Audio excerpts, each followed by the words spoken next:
America's Book Club is brought to you by these television companies and is supported by the Ford Foundation.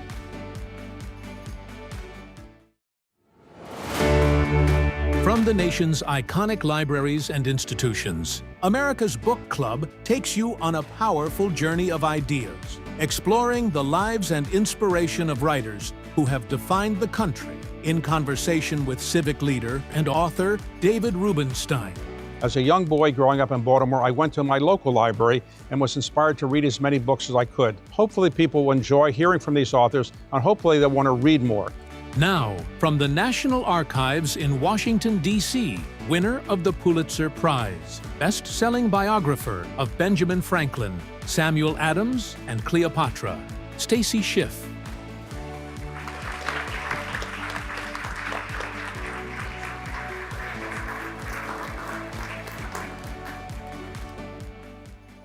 Stacy, what I'd like to do is go through your background a bit and then how you came to write the various books that you wrote.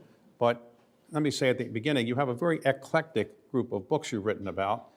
Benjamin Franklin, the Salem witch trials, Cleopatra, the author of The Little Prince, among other things, the book on Vera Nabokov, who was the wife of Vladimir Nabokov, the writer of Lolita. So how do you pick subjects? Because I can't figure out how you figure out who you want to write about. I think there's a hidden thread, in some ways invisible to the naked eye and often to me, among the books. And here's a perfect example since we're sitting in the National Archives. I went to France, moved our kids and our family to France for a year and a half so I could research the book about Ben Franklin's years in France, which are the years of the American Revolution. He's there for 8.5 years, the most difficult assignment, most taxing assignment of his life.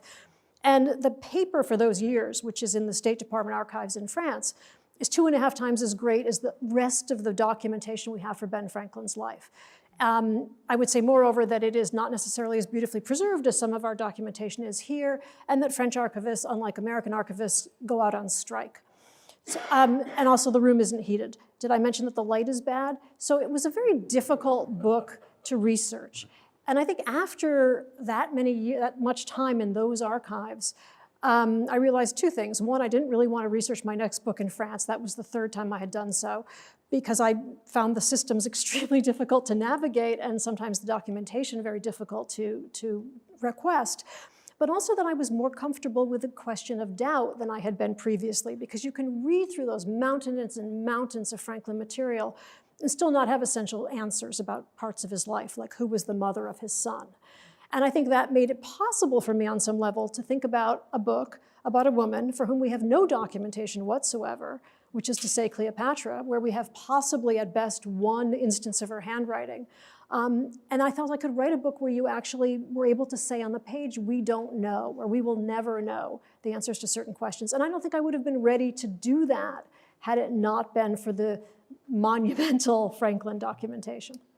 So the book you wrote on Nabokov's Vera, why did you pick that particular subject? Because I could see maybe somebody writing a book on the author himself, but his wife, I know she was an author too, but she wasn't nearly as famous. So you picked his wife, and were you surprised that you won the Pulitzer Prize for that? I picked her because I was thinking about marriage, and I wanted to see if it were possible. I was trying to increase the degree of difficulty, which was idiotic on my part, but I thought I had written about one individual. Was it possible to write about a relationship? And I think I thought about a whole bunch of different combinations. I think at one point I was thinking about the Marx Brothers. And somehow that led directly to Vera Nabokov. And she's very much present on every page that he writes. Every book except for one is dedicated to her. His biographers had both written that there was a hole at the center of Nabokov's story and it wouldn't be, and you couldn't get your hands around it until you wrote about her. And that was like a red flag. It was like, well, wait a minute, why is there this hole? Why doesn't somebody talk about her? And I thought it was possible to understand him better if you understood, if you turned the carpet over and could see the other side. So right. For me, it was really a book about him as much as it was about her, and about how this machine that they had built together, which was Vladimir Nabokov, worked, because it took two people. When you won the Pulitzer Prize, they call you the night before and say, we're going to announce her. How do they tell you you're going to win the Pulitzer Prize or you won the Pulitzer Prize? It will amuse you that you get in those days you got a telegram. And needless to say, you don't get the telegram before someone in publishing calls you or NPR calls you and says, did you know you've won a Pulitzer Prize? And then you think that must have been a prank phone call, pretty much, yeah. Now, when you write a book, do you write an hour a day, 2 hours a day, 3 hours a day and call it quits, or you write a certain number of pages? How do you do that? I write from the minute I hit my desk until the caffeine gives out, and that is approximately 3.5 hours. 3.5 hours. And I think anyone who says that they write for longer than that is either supernatural or lying. Are you write in the morning or in the evenings? In the morning. I used to be an evening person. I'm now a lucid in the morning, only in the morning person. And you write in longhand or computer? You know my secret. I write longhand. Longhand. And it's an embarrassing thing to admit. I write on a legal pad with a mechanical pencil. And I do that because I do that for a number of reasons, but it slows me down. I type very fast. I don't think as fast as I type. And there's something about the labor of the pencil that really slows you down. Where did you grow up? Adams, Massachusetts. And, named for Samuel. All right, and were your parents in the writing world, or? My mother was a college professor, so writing adjacent, when she had a PhD in comparative literature. So, you know, there was a lot of discussion about French literature. And did you want to be a writer when you were in high school? I think if we're outing all secrets tonight, I probably always wanted to be a writer, but it was a very hard thing to say, and it's a hard profession on which to start. And so I started out in publishing and made my way from publishing to writing. So where did you go to college? Williams. And did you do writing there or not really? I was a philosophy and art history major. Okay, so when you graduated, what did you do? Which you're now going to tell me was useless, because I know you've told me that before. So all right, so when you graduated from Williams, did you say to publishers, I could be a good editorial assistant or something? Or how did you? Yes. How long did you do that? I did that for about 8 years. I was in publishing for about 8 years. And when you read other people's works, did you say, hey, I can do better than these people? No, but what I think I learned very quickly in publishing was how to write a really good book proposal. So I think I could probably write a book proposal for pretty much anything you could name right now. That's the one sort of, for me, that was the one essential takeaway. And I spent a lot of time, I had a side gig, as you often do when you're a young editor because you can't make a living. And my side gig was excerpting books for the New York Post. And that meant pulling 5 days worth of 1,000 or 1,500 word excerpts of the most salacious part of the books that they were buying. And that was an extremely good exercise. What was your first book? The first book that I wrote? First book you wrote? Saint-Exupéry, the book about the author of The Little Prince. Little Prince. Now, I read recently that the book, The Little Prince, is the most translated book in the entire world. The Bible is the second most. Right. The Bible is the most translated, but this book has been translated into more than 500 languages. Why is it that popular a book? You're absolutely right, to the point where it's translated into every dialect of every country you can imagine, and Klingon, and in ancient Greek and Latin. There's not a language you can name in which you can't read The Little Prince. I think because it's a fable, and it lends itself, it has a universality to it. It's an extremely adaptable tale. It's all about the foibles of humankind. What could be more universal? And it's an exceptionally flexible story. You can make it works it works for children, it works for adults. And I think it's largely written. It's interesting when you look at how it was published, you can see that the publisher had a lot of trouble figuring out how to market it. Was this a book for adults or was this a book for children? And they kind of tried to straddle the line. That book was written in, I think, 1943 or something like that. So when that was done and you finished that book, what was the reaction from your readers? Did people love that book and their publisher say, give me another book? That would have been a really nice reaction, wouldn't it? I think it sold maybe 7 copies, but it was a finalist for the Pulitzer. That was nice, although I should have said when you asked about the Pulitzer, when that book was a finalist for the Pulitzer, I was very excited. It was the most amazing thing that had ever happened. And I called my agent to say, Lois, can you believe this? I was a finalist. And she said, Stacy, that means you lost. So, Okay. Well, okay, so your next book was what?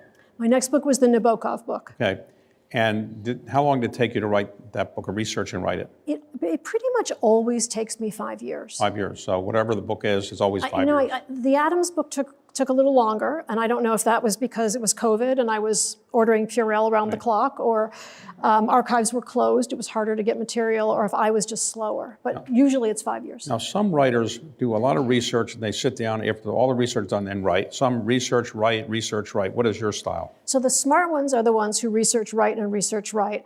I belong to the other school. I do all the research for 3 or 3.5 or 4 years, and then I sit down and write. And then inevitably, I sit down to write, and I realize that I failed to research what it was like to live in Paris during World War I or something, and I have to go back into the archives. And when you write, how do you avoid the distractions of emails and texts and telephone calls and things like that? I'm hoping you have the answer to that question. Phone calls are no longer an issue. I mean, email has chipped away at my focus just as it has at everyone else's. I find it really hard to resist email, and I don't know what exactly I think I'm waiting for from my email, but I can write 3 good sentences and then think I must check my email, like everyone else. Okay, and so when you do your writing, do you ever go back the next day and look at this and say, how did I write this? It's not good, I'm going to rewrite it? Every single day, yes. That's what writing is, right, isn't it? And do you ever show what you're doing each day to somebody?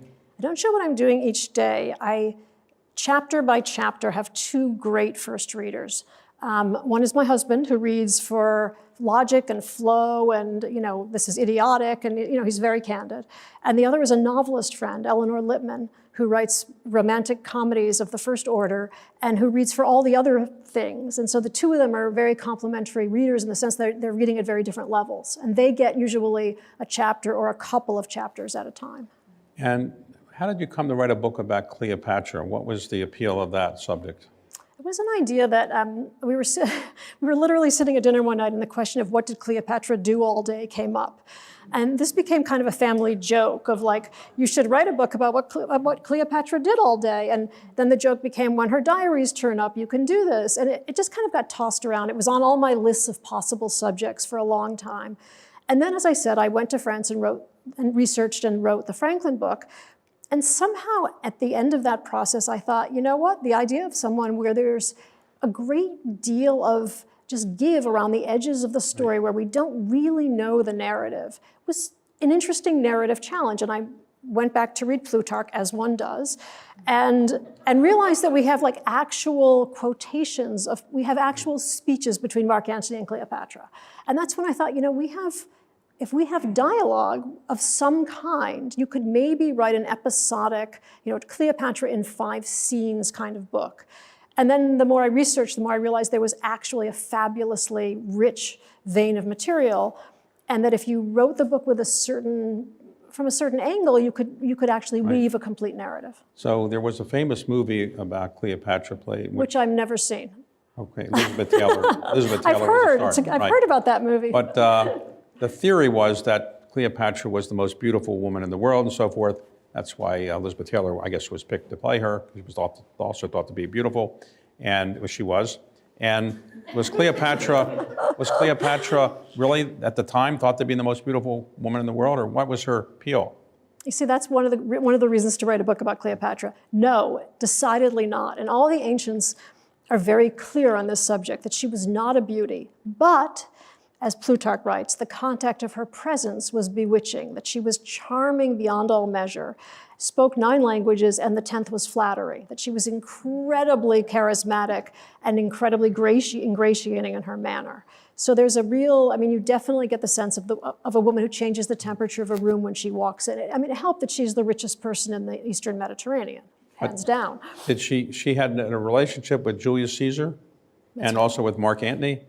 And she manages amazingly to have children with both of them, which is an extremely strategically smart move. If you're trying to get the Romans to back your empire. Did those children rise up and become rulers? They have pretty unhappy ends for the most part. By the time she is conquered, it is impossible to let her children survive her. So they come to pretty miserable ends. And several thousand years after she lived, do we know where she's buried? There's a search currently underway, as I'm sure there has been for years. This search has been 20 years in the making for her tomb. It's really hard to figure out where it could be. The entire coast of the Mediterranean around Alexandria has changed. We know she's buried in an Isis temple. There were something like 300 Isis temples at the time. We think she was buried with Mark Antony, and we know that that was within a day's ride of her palace. So, it does limit the possibilities, but it also gives you a tremendous amount of terrain over which to search. Did she ever write who she thought was a better lover, Julius Caesar or Mark Antony? Or she leaves one word to us, or one expression to us, and the expression, which is one word of Greek, is "let it be done." And that's the only thing, and even that may not be in her handwriting, but that's the only word of hers that we have to this day.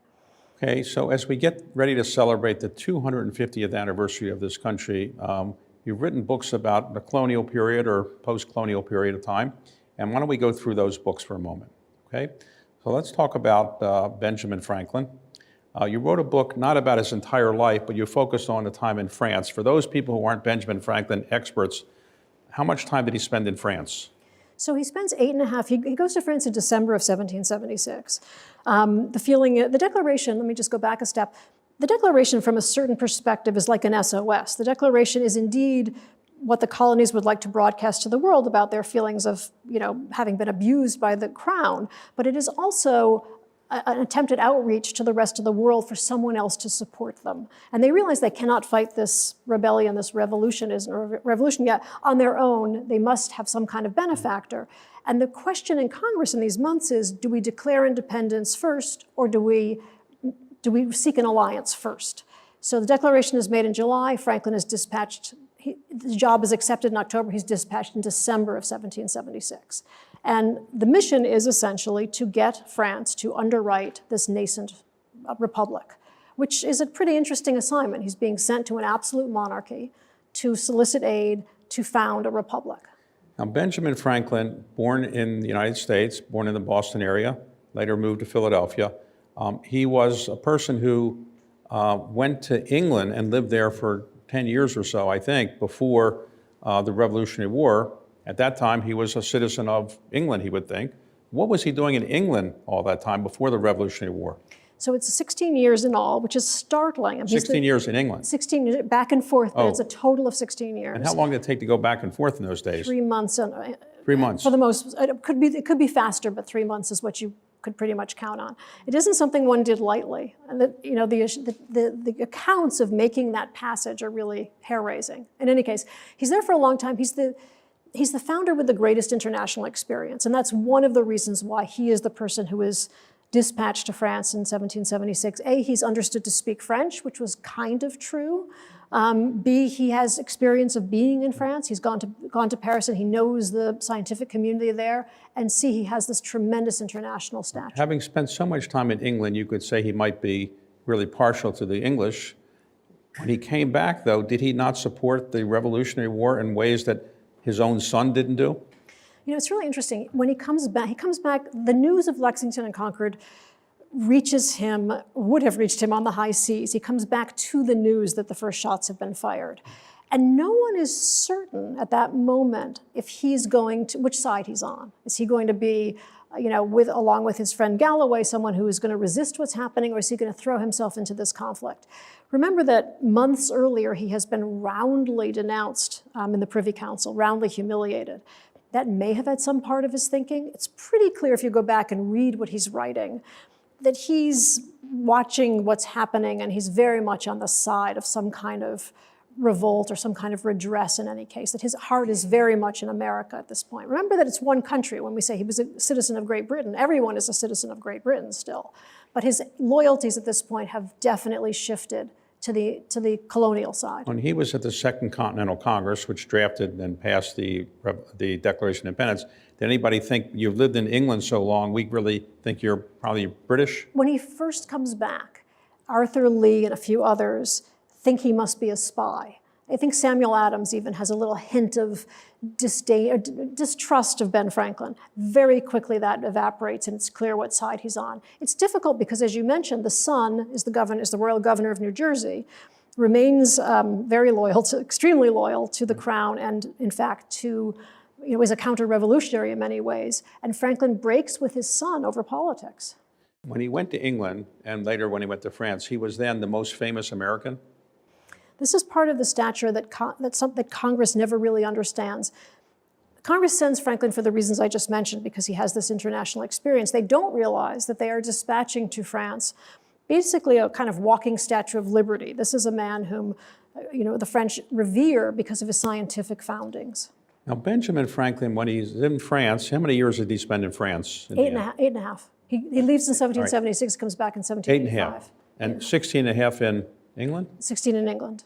So 25 years overall overseas. That's a lot. That's a lot. All right. So when he's in France, does he remain very focused on his job? No socializing, no womanizing, none of that? I don't like the tenor of that question, David. So it's France. It is, work is socializing, socializing is work, right? And that is something that John Adams, to whom you owe your question, does not understand. Franklin understands that in Philadelphia, it's very important to appear to work hard and to work hard. In France, it's very important to work hard and not to appear to be working at all, because that is the gracious and graceful way to do business. So he's very much keeping up with the obligations of a hideously expansive job. I mean, he's playing the job of ambassador and consul and purchasing agent. He's really doing everything himself, but he never appears to bend under the burden. And a lot of this, in fact, is soliciting the goodwill of the French aristocracy, who are the ones who are helping to call the shots at Versailles. So some would say he had a libertine-type lifestyle? Well, John Adams would say that, yes. Okay. If you actually read Thomas Jefferson, you see that Thomas Jefferson was not impressed with Ben Franklin's wine cellar. John Adams was. So, it depends a little on your perspective here. So in the end, when the battle of the Revolutionary Wars ended, or the fighting is ended at Yorktown, then it takes about 2 years to get the treaty done. The last battle was in 1781. And 1783, the Treaty of Paris was agreed to. So for those 2 years, was Franklin working on the treaty? Was he the principal person working on the treaty, or who else did he have helping him? Those are the years when we have this astonishing collection of firepower in France. So, and for the most part, everyone gets along. For the most part, everyone gets along with each other, but not with Franklin. Right. And it's an interesting question because he's a fundamentally benevolent, serene, genial man. And yet he's a terrible team player at times. And that's a perfect example, except for Thomas Jefferson, who gets there at the end of Franklin's tenure. He doesn't really get along with any of his American colleagues. He gets along brilliantly with everyone else, but less so with the American colleagues. Who was in charge of negotiating the treaty? Franklin, John Jay, or Jefferson? John Adams. Franklin, John Jay, and John Adams. They were, okay. And did they fight with each other, or they got along? It is clear that John Jay and John Adams would like to proceed to make a peace without consulting with the French, which is precisely the opposite of what the earlier treaty and Benjamin Franklin had agreed to. Franklin reluctantly goes along because he realizes he cannot really outvote his two colleagues. And so in a somewhat underhanded way, the peace is made with England, not somewhat underhanded, in an underhanded way, the peace is agreed upon and then reported later to the French, and that mission is entrusted to Ben Franklin. All right, so when the treaty is agreed to, the Treaty of Paris, does Franklin say, okay, I'm done, I'm going back to the United States? He tries to, and he can't seem to get Congress to demand his recall. So he spends 2 very frustrating years basically saying, I'm old. If I mismanage affairs, it's your fault because I might be in over my head. Please may I come home? And it takes him basically 2 years to get congressional permission to do so. He was old. Nothing has changed. Old by the standards of those days, but today he would seem to be young. But how old was he when he was in France? He was in his... So he's 70 when, he's 70 when he goes, and he comes back at 79. 79, okay. So he comes back at 79, and then later he participates in the Constitutional Convention? That's right, well, that's right. In the description of his grandson, however, is a lovely description. 2 of his grandsons are with him in France, and the younger one says, my grandfather is not like other old people. They're always, peevish and complaining, whereas he is always cheerful and amusing. So, I mean, the serenity does follow him everywhere. Now, a movie was made, a TV movie was made of your book, and who got to play Benjamin Franklin? Well, the many years I spent with Ben Franklin, I always thought, this is Michael Douglas. And that's who plays him. No, I'm only kidding. It's Michael Douglas. And did you get to meet him? Did he ask you questions about Franklin? Yeah, we talked about it a lot. Okay, so do you admire Franklin more than you did before you began this book, or less? I am in the, I think, happy position of being a little obsessed with Benjamin Franklin. He's exquisite company. There is very little on which he does not have a really smart and modern take. He feels, as we all know, more human, I think, than some of the other founders. He's amazingly inventive and forgiving, despite the fact that he can't get along with his colleagues. And I'm actually working on a new book about Ben Franklin, as you perhaps just guessed. Yeah. So if you had a chance to have dinner with Benjamin Franklin, what question would you want to ask him after spending this much time researching him? What would you like to ask him about? I really would like to know who the mother of the sun was.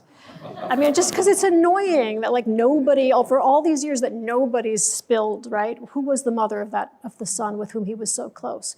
I think the real question would be, at what point does he throw in his lot with the colonies?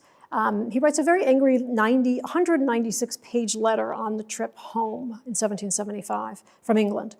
And it's clear from that letter, if you read it closely, that he's already lost his respect for London, for the crown. But what is the thing that actually turns the tide for him? Because he's tried really with every ounce of ingenuity, of which he has a great deal, to hold what he calls this noble china vase together, and he fails. What is the thing that finally makes him concede defeat? Now, after the book on Franklin, you wrote a book on the Salem witch trials. For those people that aren't familiar with the Salem witch trials, briefly, what were the Salem witch trials? So in 1692, two little girls, a 9-year-old and an 11-year-old girl, start to suffer what we would consider to be hysterical symptoms. And fairly quickly, what they are suffering from is diagnosed as witchcraft, and fairly quickly after that, 3 women are named as the culprits who are in some way afflicting these little girls. And in the following 9 months, those accusations against those 3 women blossom into accusations against hundreds of people in 24 different Massachusetts towns. So in the course of that epidemic, a witchcraft court is formed, and some of the accused and jailed witches are brought to trial. Now, were there witch trials throughout Massachusetts, or just Salem? Before 1690, there were always witches, I should say. Witches came to America with Puritans who came to America. They came from all of those counties in England where there had been previous witchcraft epidemics. But were there witch trials anywhere else other than Massachusetts? There were Connecticut trials. Connecticut, okay. Connecticut trials. But this is the sole real epidemic. In no other place where things spread this fast and over so much terrain. And to be a witch, you had to be a woman? No, interestingly, you could be many things. You could be a woman, you could be a man, you could be the sort of outcast of society, or you could be the richest man in town. You could be a minister, the person who is ultimately fingered as being at the center of this satanic conspiracy is actually a minister who had previously served in Salem Village. Did any men get tried? Men got tried and men were executed. So in the end, it's 14 women and 5 men who were executed that year. How many Salem witch trials were there, total trials in Salem? Were there? The trials go through the summer of 1692, right, and there are separate hangings.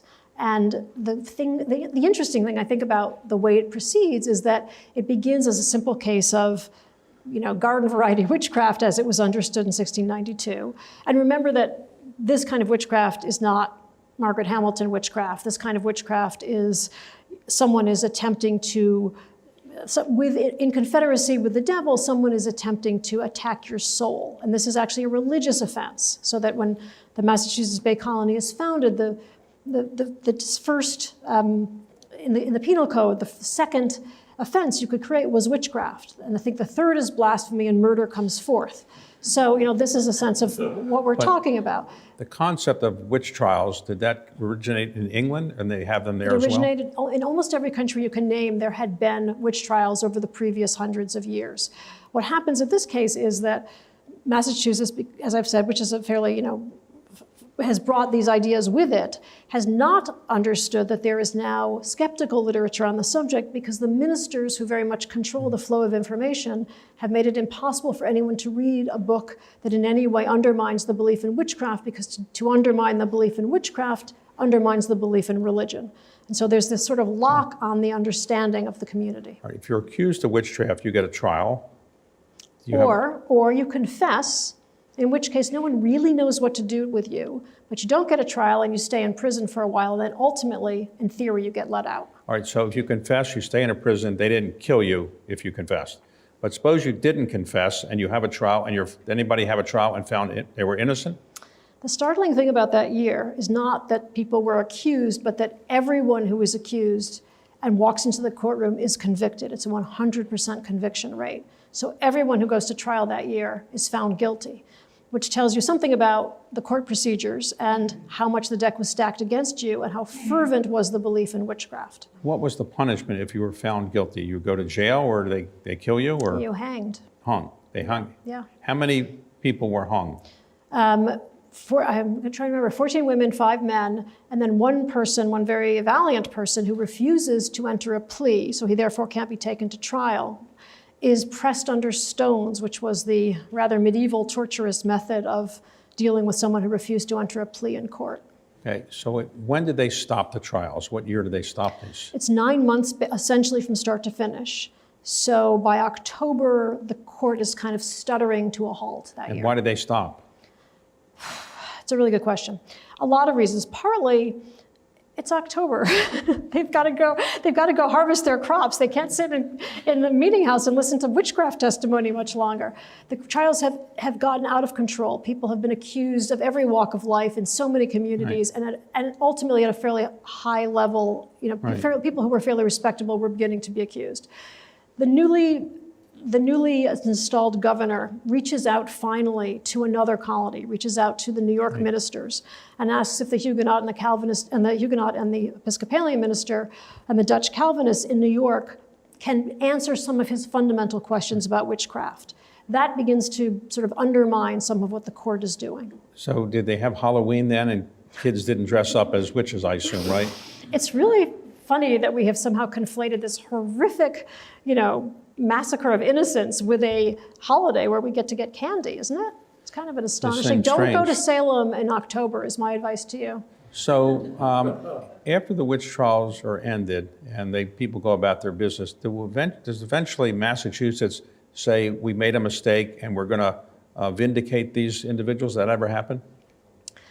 Very slowly. And to me, one of the most interesting things about Salem is how quickly a silence falls on the entire episode. And you can really read how much guilt and shame there is in how the record goes cold. And I mean, startling things, like there's a fabulous Boston minister named Samuel Willard who publishes a book called it's basically a complete compendium of his sermons.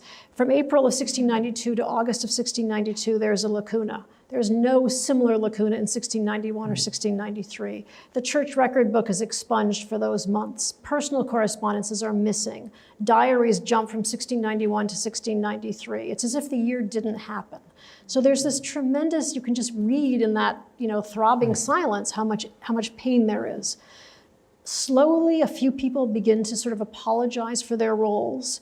They're looked down upon by one of the witchcraft judges apologizes, and his colleagues very much disapprove of what he's done.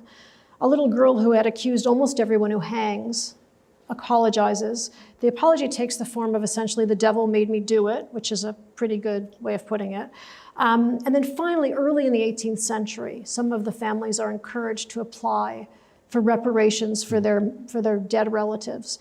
And what's interesting even then is that they apply for these reparations in like 1710 and 1711, but the word witchcraft is missing from their application. So they'll say something like, in the recent unpleasantness, we lost my mother. There's still an inability to be able to name names or point fingers.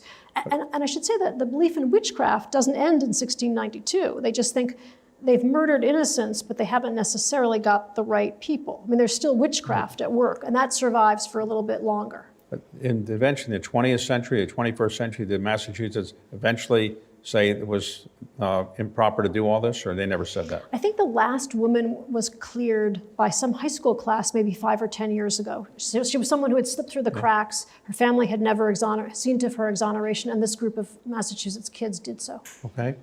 Well, let's talk about your most recent book, Samuel Adams. Now, growing up, I heard a lot about John Adams, a very famous person. First Vice President of the United States, and second President of the United States. And Samuel Adams, when I was, thinking about another Adams other than John Adams, I was thinking he was a beer company. There was a Samuel Adams Beer Company. So was Samuel Adams really brewing beer mostly, or what was he really famous for? And why would you think he deserved a book more than John Adams deserved a book. I will just tell you one thing about John Adams, which explains something of the animosity he has for Benjamin Franklin, which is that when John Adams goes to France to join Franklin, or not really to join Franklin, but to work alongside Franklin, people think he's Samuel Adams. And they say, oh, the famous Mr. Adams. And he has to say, no, that's somebody else. And you can imagine how that felt to very vain John Adams. So in the day, Samuel Adams was the more renowned of the two Adamses. If you had asked any of the founders who the leading exponent of the revolution was, it would have been a contest between George Washington and Samuel Adams. He's utterly, I mean, as Thomas Jefferson says, he's the earliest, the most active, the most persevering man of the revolution. All right, so Samuel Adams grows up in Massachusetts. He goes to Harvard. And eventually, what does he do when he graduates from Harvard, which then trained ministers, but he did something different? Yes, he did something different, which is to say he failed at pretty much everything he tried. He very briefly considers a business career and manages to lose a lot of money. He's attracted to the law, but his mother thinks that's a terrible idea because lawyers were suspect at the time, which might explain Salem. He can't get traction. He's loitering his way toward his future. And slowly he begins to write for a newspaper, and that's kind of the beginning of the political career. And so he starts writing, but he writes anonymously. He doesn't write in his own name, largely. Is that right? That's right. But that was very much the standard of the day. You wrote pseudonymously. He becomes the chief propagandist, really, of the 10 years leading up to the revolution. And that was one of the hardest parts of the book. And did he have a government job at some point? He's a tax collector, which is pretty funny since he's pretty inept with finances. And the way the tax collection worked at the time, it's a job nobody wanted, so there's some desperation implied in the fact that he wanted to do this. The way tax collection worked is that you collected taxes and you, the tax collector, got a premium on the monies that you were able to get, but you also were on the hook for the monies that people didn't cough up. So after a year or two of this, Samuel Adams was by far the most indebted of the tax collectors in the town of Boston. Yeah, so you had to pay the government or somebody if you didn't collect taxes. Right. But being and a tax, he owed something like 8,000 pounds after 2 years, which was like But being a tax collector couldn't make you very popular, right? Well, it could if you didn't collect the taxes. Right, okay.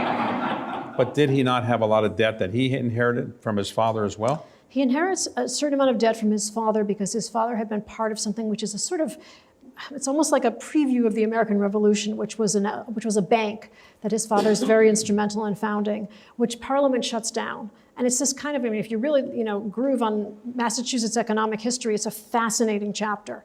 But it's a moment of parliamentary overreach after which a group of Massachusetts businessmen, not the elite, but the middle brow businessmen, actually consider violating an act of Parliament for the first time. So it's really interesting.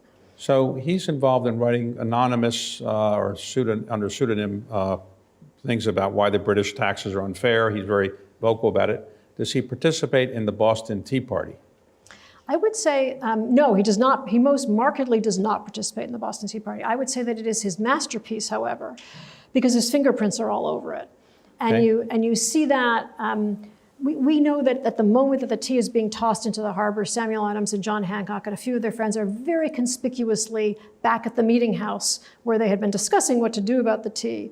But when 12 sailors are then deposed later in London, they point their fingers directly at Samuel Adams. So when the British say that the colonies are not listening to them about the importance of paying these taxes, the British send some troops over eventually. They call them regulars. And eventually they're not happy with Samuel Adams or his colleague John Hancock.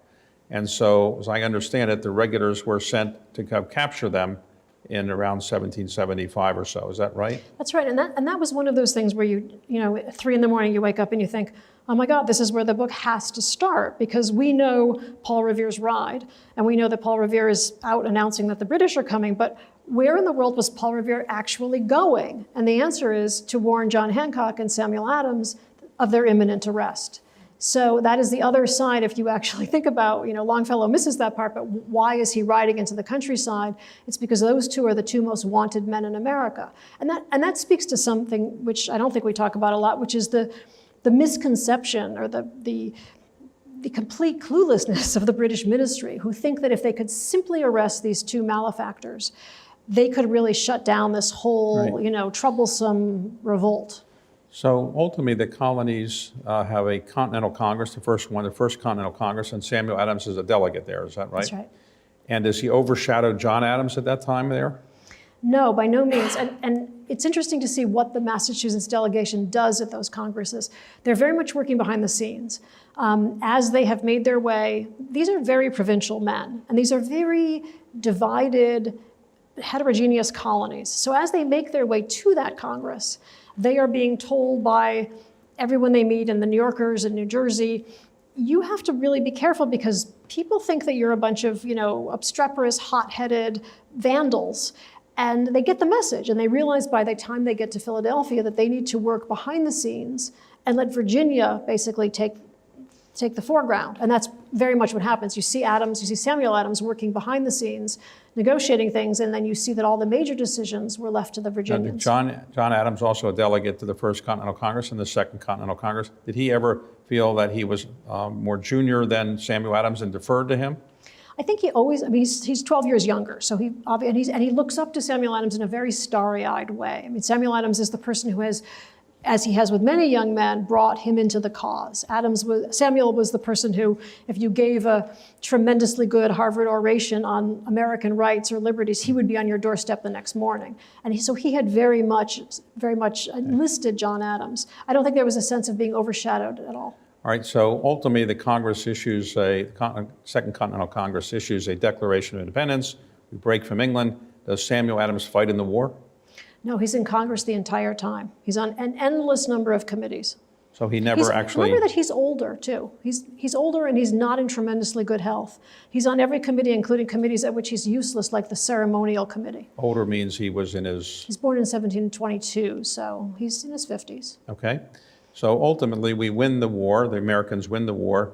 What happens to Samuel Adams? Does he get elected to something or another? Nothing great. No, that's not his shining moment. His shining moment are really those years of opposition, the years of being able to identify and articulate and broadcast these ideas about the invasions of American liberties. Once the country is founded, once we're on a steadier footing, he's a part of this old world. He's very much antiquated by this point. He talks about the ancient purity of principles. He's an old New England Puritan, and the country is rushing on to this very commercial, very opulent future in which he plays. I mean, he's the governor of Massachusetts, but by default, and not out of any competence, more just as a gesture of thanks. Now, in his personal life, his first wife died early, and he had how many children at that time? He has 2 children in the end, yeah. And then he remarries? He remarries. And more children? Yep. And so how does he support all these children? Was it a brewery? He doesn't have a brewery. He seems to live on air. And if you look very closely, I think you see that he lives on the handouts of friends. And that is, I think, largely part of his relationship with John Hancock is extremely hot and cold. It's a very vexed relationship. And I think a lot of what you see with Samuel Adams in terms of familial support were handouts from John Hancock and other friends, but largely Hancock, who's extremely rich. Now, John Adams goes on to be, President of the United States. Does Samuel Adams resent the fact that his younger cousin is President of the United States and Samuel Adams, is almost forgotten? I don't think he's a man of resentments in any way. There's a real disagreement between the two of them about essentially what is important. Right. Samuel Adams is really set on these Republican principles and this idea that everyone should participate in a democracy, that a democracy can be undermined very easily by men of avarice and ambition, is very, very sensitive to the invasions of rights. He doesn't believe in institutions, and it is up to John Adams and the first couple of presidents to build the kinds of institutions in which Samuel Adams has no particular interest. But when the Samuel Adams beer was started 10, 20 years ago, they must have put Samuel Adams' name on it because he must have been involved in beer at some point, no? I don't think I'm getting the story wrong, but I think that Jim named the beer because his 5th grade history teacher, civics teacher, was very infatuated with Samuel Adams. Oh, but and actually, if I may go further, she was infatuated with Samuel Adams and John Hancock, and Jim thought that a Samuel Adams made a better bar call than a John Hancock. So Adams had never been involved. The family had been maltsters, which meant that they prepared the barley, but they were never brewers. Okay. And if they had been, he would have failed at that too, right? All right. So how long does he live? He lives into his 80s. He's quite I think there's a little bit of senility at the end. He's quite frail. And the last comment of John Adams is that we have about him is about how he doesn't want to end the way his cousin Samuel had ended in this kind of hideous Was he honored condition. during the latter years of his life, or people didn't pay much attention Well, to if him? you go to the National Statuary Hall, you see that Samuel Adams is standing there, right? Okay. He's in the 19th century, he's considered one of the two most important men ever born in Massachusetts. I think we've increasingly lost sight of him, and there are all kinds of good reasons why, one of which is that he liked to stand behind the scenes. Now, John Adams had a son who became president of the United States. Did Samuel Adams have any progeny who became famous? He has a son who dies during the Revolution. He's a doctor who dies during the Revolution. And it's the only time in Samuel Adams's life that he actually is financially secure because he gets the son's military pension. So ironically, he loses the son, but at the very end of his life, he finally is financially secure. Now, some authors are very, I'd say, superstitious about saying what their next book is going to be because they don't want to tip off anybody, and Or they don't want to have to write it. Yeah. Right, yes. So, but are you in that category? Are you working on another book, and can you tell us what it might be about? So when I pitched this book to my publisher, they loved the idea. And now when I talk about it, I think people's eyes glaze over. So I'm not sure how to describe it. It is a book about Ben Franklin. And it's about the last years of his life. And it's really the summation, it's Franklin's sensibility and the Franklin who comes back from France, still very vital, enormously wise, the presiding genius in many ways at the Constitutional Convention, and a man until his very last days who is, in this case, writing a satire against slavery. Now, he lived to be how old? He's 79 when he comes back. He dies at 84. And at the Constitutional Convention, he's one of the few people who was both at the signing of the Declaration of Independence, he signed it, and signed the Constitution. Was he, by that time, he was in his early 80s, I guess, and he went there, I remember it, by people carrying, he couldn't walk anymore, is that right? I hate to tell you this. He has a sedan chair, and he does go to the convention, but I don't think he goes to the convention by sedan chair. I think I wrote that in my previous book, too. That he walks to the convention. He walked. No, yeah, it's not very far from where he lives. But he was not carried. He had a sedan chair in which he was carried. At one point, someone writes him a letter. I'm sorry to harp on this. It's one of those stupid things. He has a sedan chair because at one point another woman in Philadelphia says, "May I borrow your chair?" But it's very clear that he's walking to the convention on a daily basis. His son, illegitimate son, was later the governor of New Jersey, and he's jailed because he supports the British. Whatever happened to that son? It's a really sad story. The son, before he's jailed, or in the course of being arrested and jailed, does some rather nefarious things which lead to him being in further disfavor with George Washington. So he's thrown into a dungeon where he spends 8 months in solitary confinement, ultimately is exchanged for another prisoner and sent to London. And then will spend the rest of his life trying to somehow arrange for reparations as a leading loyalist. Franklin, who's in Paris during many of those years, will read about the activities of his, eminent loyalist son, this loyalist hero who's in London. And finally, only in 1785, on his way back to America, will the two meet again for the last and only time. And remember that Franklin has with him in Paris 2 grandsons I mentioned. One of them is the illegitimate son of Franklin's illegitimate son. So he has kept Temple Franklin from communicating with his father in London for those years when he's in Paris. So there's a lot of illegitimacy in that family, right? Yeah, and then the illegitimate grandson has an illegitimate child too, if you want to continue, yeah. But was It seems to Franklin run in not the close family. to he was closer to his illegitimate grandson, wasn't he? He seems to have, I don't think I'm overstating this, he seems to have made a certain substitution. He knows he's lost his son. It's extremely, obviously, you can imagine how wrenching it must have been. He puts none of this on the page in any way, but he consoles himself with this grandson whom he turns into a little bit of a Frenchman, interestingly, because during his formative years, Temple Franklin, William's son, is in Paris with Franklin. So writing a second book on Franklin, you must admire him. I assume you don't want to write 2 books on somebody you don't admire, but you do admire him. I feel as if he is in all ways admirable, in so many ways, just the essential DNA of America. His voice is the voice of America, literally. The prose is impeccable. Literarily, I don't feel as if we could have had Mark Twain or even Holden Caulfield. I mean, it's so much the voice of American literature in many ways. And he's admirable as a human being, except perhaps for the familial relations on so many fronts. he was never legally married. He had a common law wife, is that right? That's right. And did he have any real affection for her that you can see in the letters or anything? Or It seems to be a very, despite what I think some scholars have said, it seems to be an extremely tender and agreeable relationship, yes. I don't think it was a deep passion. I don't know if he was capable of a deep passion. Right. So somebody's watching this and says, I want to be Stacy Schiff. I want to be a writer. They might be thinking, I want to be David Rubenstein. Did that occur to you? I don't think so. Somebody says, I want to be a writer. I want to write books about famous people. What is the best preparation? Is it to be an English major or a history major or just work in publishing for a while? What's the best way to get started for somebody who wants to do this? I think reading and then rereading and then rereading is probably the only requisite thing. Did you read a lot when you were young? I did read a lot when I was young, and I, if left to my devices, I would, be home right now with a novel, probably, yes. But I just feel as if that you're speaking back to the books that you're reading. It's all about, what you're saying to the page, how you're ingesting the page, how you're metabolizing this, and that's the thrill, I think, of, what not just what we do, but I don't know, that's the magic of what a book can do. Now, do you have children who want to be writers?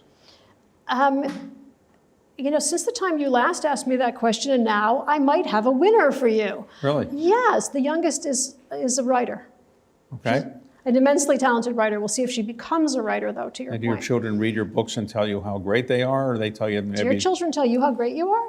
Right. Wow. No, they have read my books. They Okay. have read my books. And the pleasure that you get out of writing is that you're creating a legacy for American history and people care about history. Is that why you enjoy what you're doing? I just feel like you don't understand, just for the American books, you can't understand who we are and where we've come from if you don't know that Samuel Adams is somehow encoded in the Declaration, right? If you don't know what that passage is about, how do you understand who we are? How do you understand what the country was, what the principles on which this country were founded? And I just think if you can find a life that can somehow illuminate one of those chapters or some of that sensibility, it's a remarkable thing. I like to read history through the life of one sensibility. I like biography for that reason, because it gives you a very intimate view of events that you might not approach in quite so, but you might not be able to see quite so close up. Now, did either of your parents or both your parents live to see your success in winning a Pulitzer Prize? My mother was alive when I won a Pulitzer. And did you call her up and say, guess what, I just won the Pulitzer Prize, or did she? I think I called her up and said, I think I just won a Pulitzer Prize. And she said, well, did you or didn't you? And you call her and eventually you told her you did. I think I must have, yes. I don't think I kept it secret, if that's it. So today, as you do your research, do you do it online, or do you actually go to the archives or the Library of Congress or a place like that? Or now so much is online, you don't have to actually travel as much. I wish that were the case. I'm in the archives, is the answer to your question. So I was at the American Philosophical Society the week before last. I'm there again next week. Most of the stuff is not digitized. Certainly the French materials with which I was working for that Franklin book probably now are online. They are so difficult to read. Remember, they're in French in 18th century handwriting and sometimes not entirely decoded, that you almost would need to see the document. And I just like to be able to see the original. And who do you like to read? Whose books and history do you like to read, or biography? So I kind of, began reading the obvious, the Robert Caros and the David McCulloughs, and I think I admired David for the breadth of field, and that's why I didn't feel as if I had to stay always in my burrow and I could venture out in different ways. But I also read a lot of the British biographers who I think write biography in a more original and with a broader range than we do. So the Claire Tomlins and the Michael Holroyds and the Richard Holmes in particular. I've enjoyed reading all of your books. I appreciate your putting this much time into those books and also into this discussion. And thank you very much, and congratulations on your success. Thank you, David. Such a delight.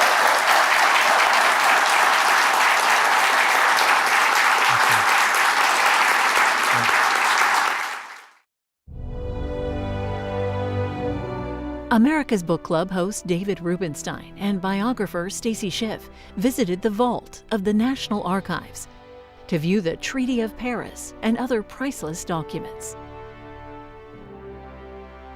So these are oath of allegiance from Valley Forge. So the Continental Congress passed a resolution in February 1778.